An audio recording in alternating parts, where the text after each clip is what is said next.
L'important, je le dis tout le temps, c'est de ne pas mettre notre mince à vie, notre mince à vie en vacances. Hein? De ne pas mettre notre pourquoi on est là en vacances.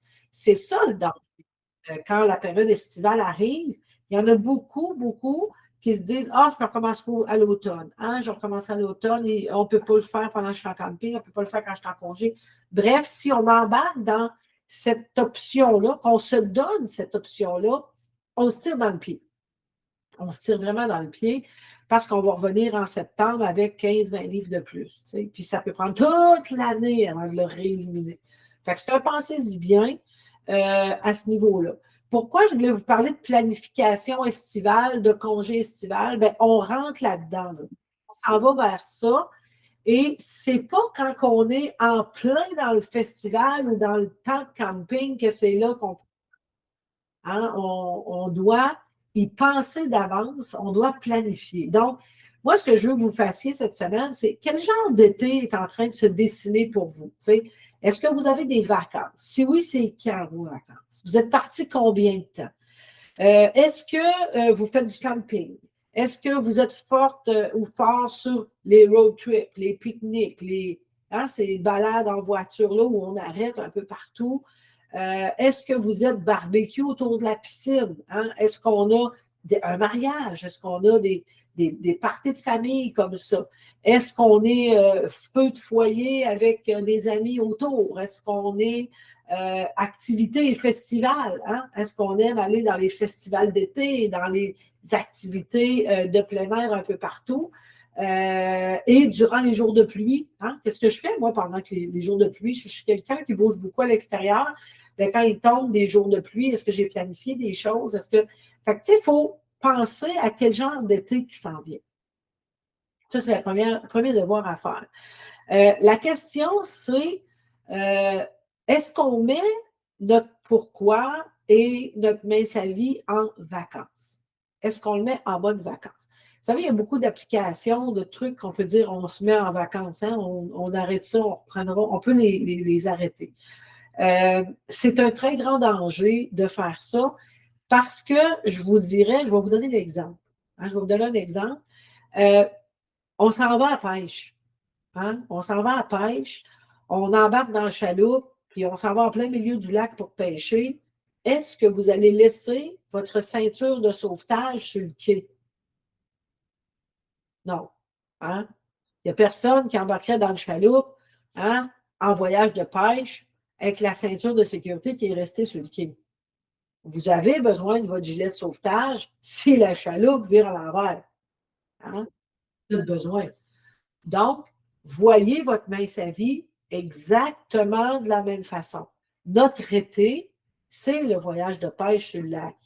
On est en été, on s'en va en vacances. Hein? On est en congé, on a beaucoup de festivités, d'invitations et tout ça, et on a besoin de notre gilet de sauvetage. On en a besoin. Donc, c'est extrêmement important de ne pas négliger notre mince à vie durant la période estivale. Pensez à votre gilet de sécurité en chaloupe.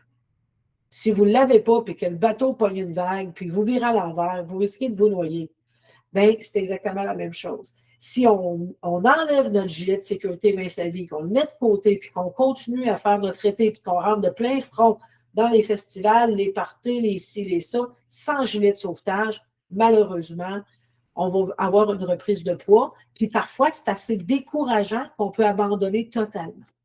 Donc, ça, c'est la première des choses. Hein? Donc, je vous ai déjà parlé avant d'aller en vacances d'hiver, hein, de planifier un peu, d'évaluer notre degré de motivation, hein, notre degré de constance dans notre mince à vie, notre degré d'efficacité. Hein? Je suis située à quel niveau, moi? Hein? Posons-nous la question. Je suis à quel niveau, moi, mon degré là, de mince à vie? Je suis solide dans mon mince à vie avant de rentrer dans cette période charnière-là où je rentre là-dedans et que ça ne va pas si bien que ça. Je m'en vais en vacances, moi, là, le 21. Là. Je pars pour 2 semaines en Afrique. Hein? Donc, tu sais, c'est sûr que mon mince à vie était boiteux. Hein? Avant le présentiel, j'avais un petit peu plus de misère. J'essaye des bonnes journées, des moins bonnes journées. Là, je vous dirais, la semaine passée, j'ai eu une super de belle semaine. Je suis super fière de moi. Puis cette semaine, je suis bien partie. Donc, puis je continue. Tu sais, j'ai essayé du mieux que je peux de remettre mon mince à vie bien sur la traque, bien solide, bien consciente avant de partir en vacances pour partir solide, pour partir déterminée puis forte dans mon mince à vie. Pas partir avec un mince à vie qui est fragile parce qu'on risque de plancher. On risque d'abandonner beaucoup de choses en cours de route parce qu'on n'est pas solide en partant. Donc, la définition, moi, je trouvais beau du mot motivation. La motivation, c'est ce qui motive un acte, hein, l'état psychologique qui pousse à agir.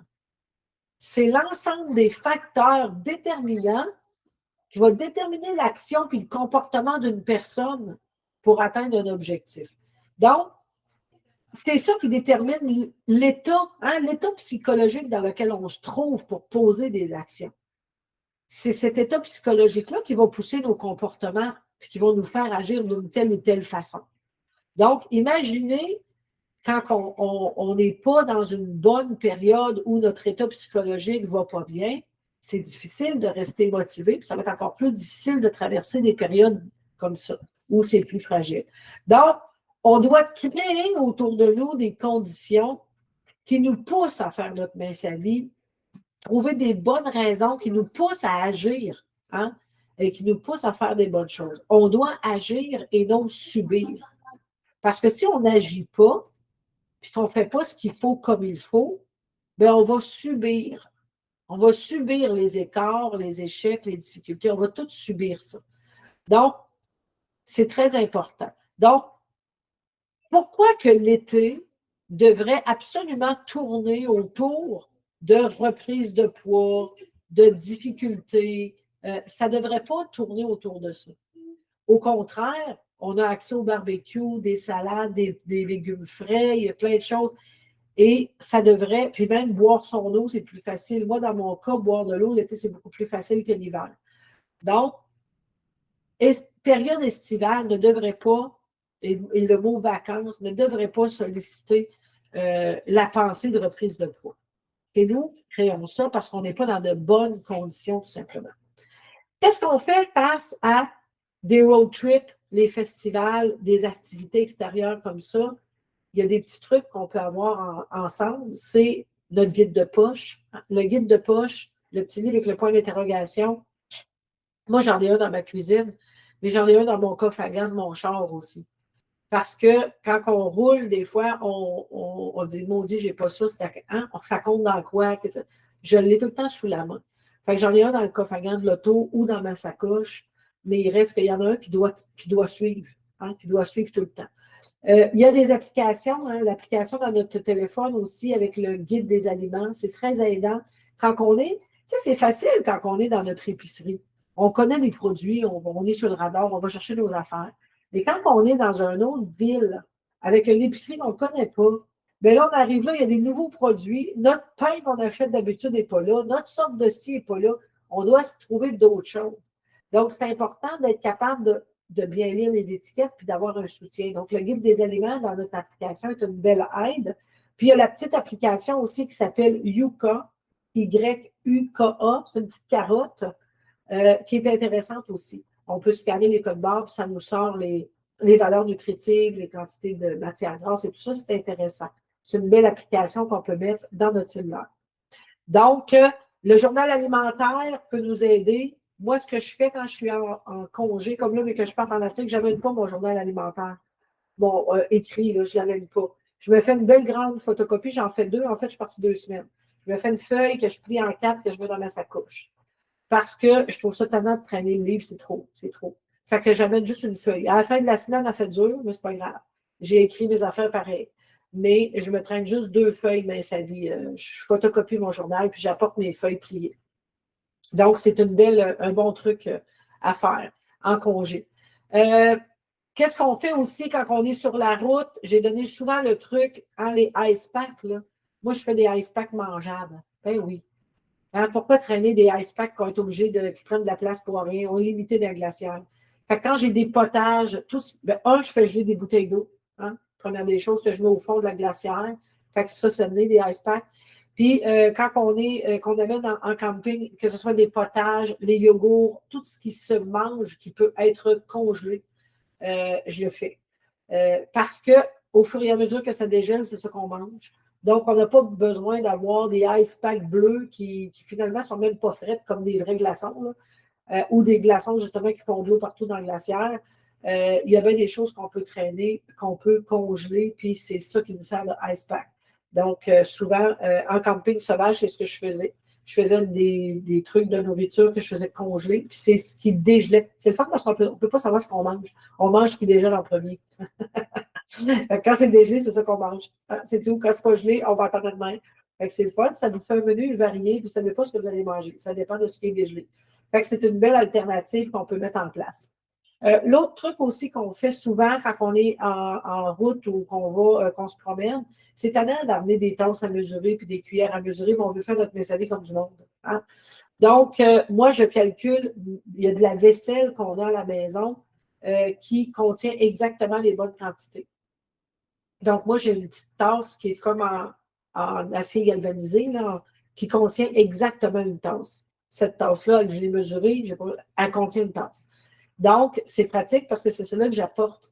Fait que quand je bois là-dedans, je sais que j'ai bu une tasse. Si je l'avais à moitié, je sais que j'ai une demi-tasse. Elle contient exactement.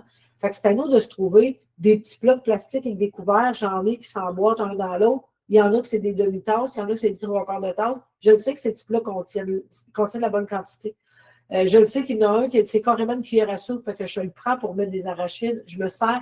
Fait que, tu sais, souvent, d'avoir des plats ou des choses qui sont déjà, on le sait qu'est-ce qu'ils contiennent. Fait qu'on n'a pas besoin de mesurer tout le temps. On apporte ça, c'est dans ça qu'on mange. Fait qu'on le sait qu'on a la bonne quantité. Fait que c'est des petits trucs qui viennent nous faciliter la tâche, tout simplement. C'est intéressant. Avant de partir, on calcule, on est parti pour combien de repas. Fait que ça nous prend combien de repas, combien de fruits, combien de produits céréaliers. On le calcule avant de partir. Hein? Donc, on le sait, c'est déjà planifié, qu'est-ce qu'on va manger. Donc, c'est intéressant. Puis tout ça, c'est de la préparation. Hein? C'est de la préparation. Les road trips, souvent, je me dis, après le miroir de l'auto, hein, juste le mousqueton pour mettre les clés, main sa vie, ou un bracelet, main sa vie, c'est aidant. Parce qu'on conduit et on l'a d'en face. Si vous arrêtez au service à l'auto de quelque chose, vous allez avoir le cordon qui vous pendouille en pleine face, ça nous fait penser de manger santé. C'est niaiseux, là. Mais je ne me vois pas, moi, dans un service à l'auto d'un restaurant rapide avec le cordon main sa vie puis me prendre le gros lunch. Hein? Tu sais, c'est comme, ça ne marche pas. On dirait on est assis dans le char puis on mange notre affaire puis on a le cordon main sa vie d'en face. Ça, on se sent coupable. Hein? Donc, c'est un aide visuel. Puis ça nous aide. Vraiment, ça peut être un bracelet qu'on a après le bras, ça peut être nos bouteilles d'eau, mais sa vie. Mais oui, ayez un visuel avec vous tout le temps. Vous allez voir une grande différence, ça agit vraiment. L'autre truc que je donne souvent pour les road trips, c'est pas compliqué. On se met dans l'obligation quand on roule 1 heure, on marche 10 minutes. Mettez le chronomètre, partez votre heure avec votre montre, mettez 1 heure. Quand elle sonne, vous arrêtez. C'est sûr qu'il y a des endroits qui sont dangereux, mais vous arrêtez au prochain endroit sécuritaire puis vous marchez 10 minutes. C'est vraiment agréable, hein, parce que des fois, la personne qui est assise sur le banc passager va dire « Hey, t'arrêtes pas ici de certains. » Ah oui, j'arrête ici. Et il va y avoir de la mouche en maudit. On marchera plus vite et ils ne nous paieront pas. Mais ça nous fait découvrir des endroits. On roule 1 heure, on marche 10 minutes. On va dans le champ, on roule 1 heure, on marche 10 minutes. On roule 1 heure, on marche 10 minutes. On le calcule. On va être arrivé à telle heure. On sait combien on a de temps, combien de marches, puis on part plus d'avance, puis c'est tout. Mais quand vous allez arriver, vous ne conserez pas en tête que votre activité physique est faite. Vous avez marché une demi-heure, 3/4 d'heure, 1 heure, dépendamment du temps que vous avez roulé. Puis, c'est bon pour la circulation sanguine, ça évite les phlébites, ça change l'humeur, ça nous ventile le pompon, on ne chicane pas. Puis, c'est vraiment agréable. Donc, c'est une façon différente de voir les choses.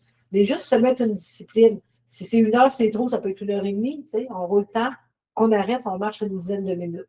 Fait que c'est des petites choses qu'on met en place. Je vous dirais que pour les restos, on le sait, hein, pendant la période estivale, mettez-vous une discipline, une ligne de conduite. Moi, là, quand je vais au restaurant, c'est parce que j'ai été invitée. Je ne décide jamais moi-même dire est-ce qu'on va au restaurant. Je ne propose pas le restaurant. Si quelqu'un me demande si je veux y aller, je vais accepter. Puis des fois, avec certaines personnes, je vais ajouter j'accepte, mais je choisis le restaurant. Parce que je sais que si je laisse choisir le restaurant, ça se peut que ce soit un restaurant qui ne rentre pas, ou du moins c'est attiré par les cheveux de se faire un assiette santé. Hein, il y a des restaurants que c'est plus difficile. Donc, des fois, on peut dire oui, j'accepte, mais je vais choisir le restaurant si ça ne me dérange pas. C'est moi qui choisis le restaurant. Fait que les gens vont dire ben oui, pas trop. C'est souvent, ça ne les dérange pas. Fait que c'est de se mettre des petites limitations comme ça. Hein. Pourquoi de toujours, parce qu'on est en vacances, aller au restaurant, aller au restaurant, aller au restaurant. Un, ça coûte extrêmement cher. Deux, on est sous tentation. Puis souvent, on revient de là en disant t'as même pas bon, ça m'a coûté 100 pièces. C'est plate, mais c'est ça. Hein, des fois, on se dit, c'est même pas bon comme mon mince à lit, puis ça coûte une fortune. Fait qu'on revient de là déçu, bien souvent. On connaît tout le truc, hein? Commander en premier, se tenir loin de la corbeille de pain, hein? Ça, je l'ai toujours dit. De demander un pot d'eau, hein, sur la table, ça nous fait boire notre eau, puis ça évite de prendre les consommations. On a toujours dit, privilégier quoi? Les poissons, les poulets sans peau. On évite les tables d'hôtes. Il y a trop de bouffe là-dedans. Ou on la prend à deux. Hein, des fois, on prend une table d'hôte à deux. Ça peut être super intéressant. On peut rajouter juste une entrée, une table d'hôte, puis on sépare le reste de l'assiette à deux. Souvent, il y en a suffisamment pour deux personnes quand on fait ça. Donc, c'est des petits trucs qu'on peut mettre en place pour tout l'été. Hein. On se dit, OK, on peut déjà calculer notre quantité de crème glacée pour l'été. Je me corde combien de cornets dans l'été?